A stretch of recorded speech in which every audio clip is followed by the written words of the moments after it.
Davam edirik qoşa saitli sözlərlə. Qoşa saitli sözlər. Qoşa saitli sözlər uşaqlar iki yerə ayrılır. Var eyni cinsli qoşa saitli sözlər. Eyni cinsli. Bir də var müxtəlif cinsli. Müxtəlif cinsli qoşa saitli sözlər. Bu nə deməkdir? Eyni cinsli o deməkdir ki, eyni sait yanaşı işlənsin. Bu saitlərimiz hansılardır? A ilə A, Ə ilə Ə, İ ilə İ, daha çox bunlar qabağımıza çıxır. Və o. Qoşa olar. Bəs müxtəlif cinsli nədir?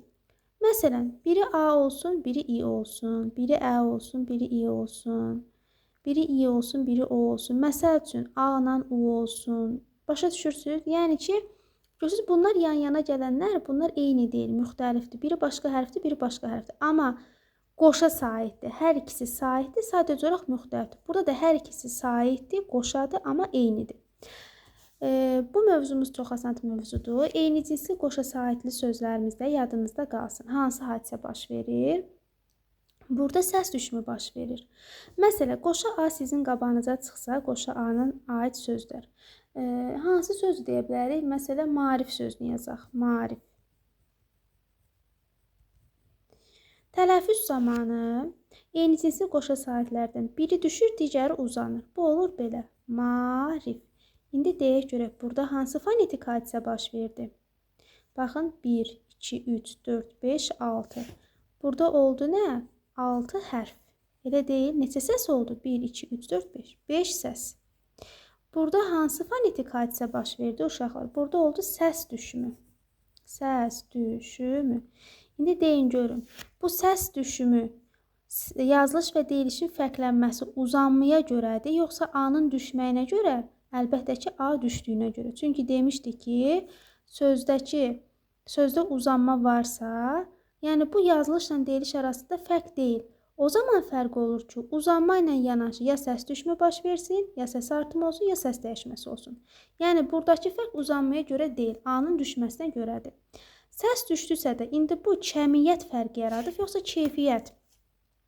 Təbii ki, kəmiyyət, çünki sayı fərqlidir. Biri 6-dır, biri 5. Bu oldu kəmiyyət fərqi. Bir şey də yadınızda saxlayın ki, bu kəmiyyət fərqi deyəndə onu da qeyd edeyim. Ola bilər ki, eyni sayda səs düşər, eyni sayda səs artar. Onda yenə də kəmiyyət fərqi yaranmır. Məsələn, yazaq.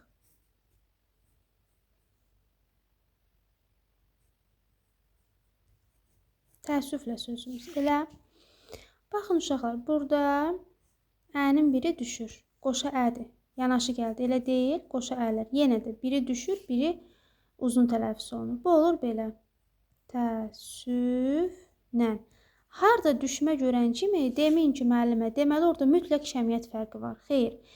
Düşdüyü qədər də səs artırsa, deməli kəmiyyət fərqi yaranmır. Məsələn, 1, 2, 3, 4, 5, 6, 7, 8, 9. Neçə hərf oldu? 9 hərf. Amma bilirik ki, düşmə var. Elə. İndi səsi sayaq. 1, 2, 3, 4, 5, 6, 7, 8, 9. Neçə səs oldu? 9 səs. İndi burada biz düşməni gördük deyə və yaxud da artmanı gördük deyə, təkcə artmanda, biz deyə bilərik burada kəmiyyət fərqi var. Xeyr. Çünki düşdüyü say qədər də neçə dənə səs düşübsə, o qədər səs artırsa, deməli, səslə hərfi yazanda eyni saylardırsa da, yəni hər ikisi 9-dursa da, səslə hərf də eynidirsə də, baxmayaraq ki, burada Ə düşüb, baxmayaraq ki, N artıbdır, biz deyə bilmərik burada kəmiyyət fərqi var. Niyə? Çünki səslə hərfin sayı eynidir. Çünki bir dənə Ə düşdüsə də, Ə-dən sonra da bir dənə N artdı.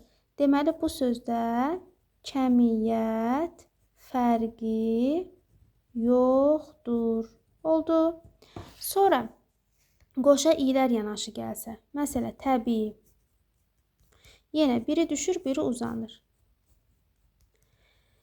Amma sizə bir şey deyim uşaqlar, hər qoşa İ görəndə deməyin ki, müəllimə mütləq biri düşməlidir.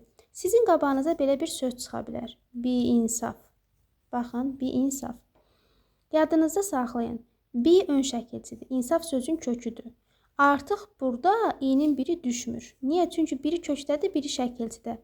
Həmçinin şəkilçidəki i uzanır. Bi-insaf. Bu da yadınızda qalsın. Harda qoşa i görəndə o dəqiqə demin biri düşür. Əgər ön şəkilçidə işlənirsə, biri kökdədirsə, yəni bu vəziyyətdə bi-insaf. Deməli, burada düşmür. Sadəcə olaraq birinci gələn şəkilçidəki i-miz uzun tələffüz olunur. A-ya da nümunə yazdıq, ə-yə də nümunə yazdıq, i-yə də nümunə yazdıq. İndi qoşa o. Qoşa o bizim qarşımıza hansı vəziyyətlərdə çıxa bilər?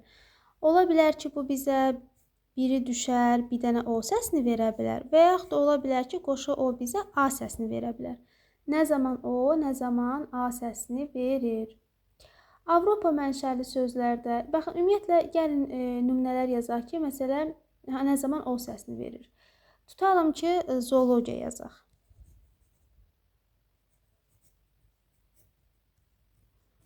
Baxın, burada onun biri düşür. Gördünüz? Və yaxud da zoopark sözündə.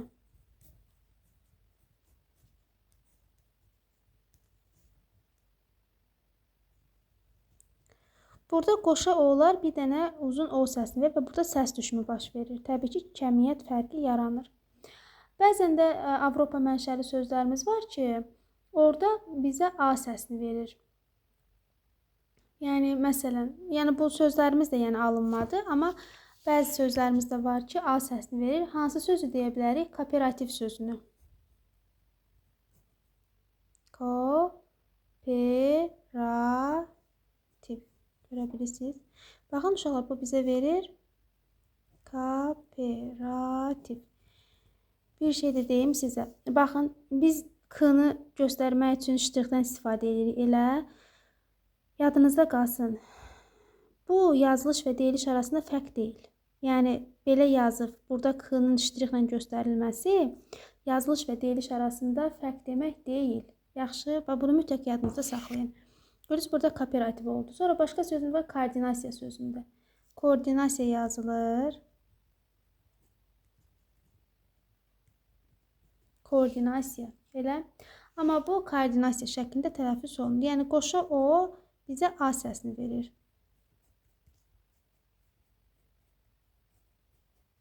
Oldu. Yenə də, burada k yazılışla deyiliş arasında fərq deyil. Yəni, bunun üstündə ştrix göstərməyimiz. Yazılış və deyiliş arasında fərq 2 dənə o-nun a səsini verməsidir. Amma biz sözü yazanda, məsələn, sözü yazıb üstündə ştrix göstərmiriksə, məsələn, yazaq konfet. Əgər biz bunu belə yazsaq, uşaqlar,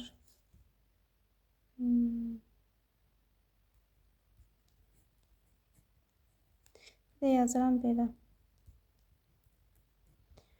Baxın, bilirik ki, o a kimi tələffüz olunur. Bu bir dənə yazılan o-dan söhbət gedir. Yəni, bu qoşa saitə aid deyil. Sadəcə olaraq yeri gəlmişkən bunu qeyd elədim. Əgər siz bunu konfet kimi yazsanız, desəz ki, müəllimə, k-nın üstündə ştrix var deyə yazılış deyilişdən fərqlənir. Bu səhvdir.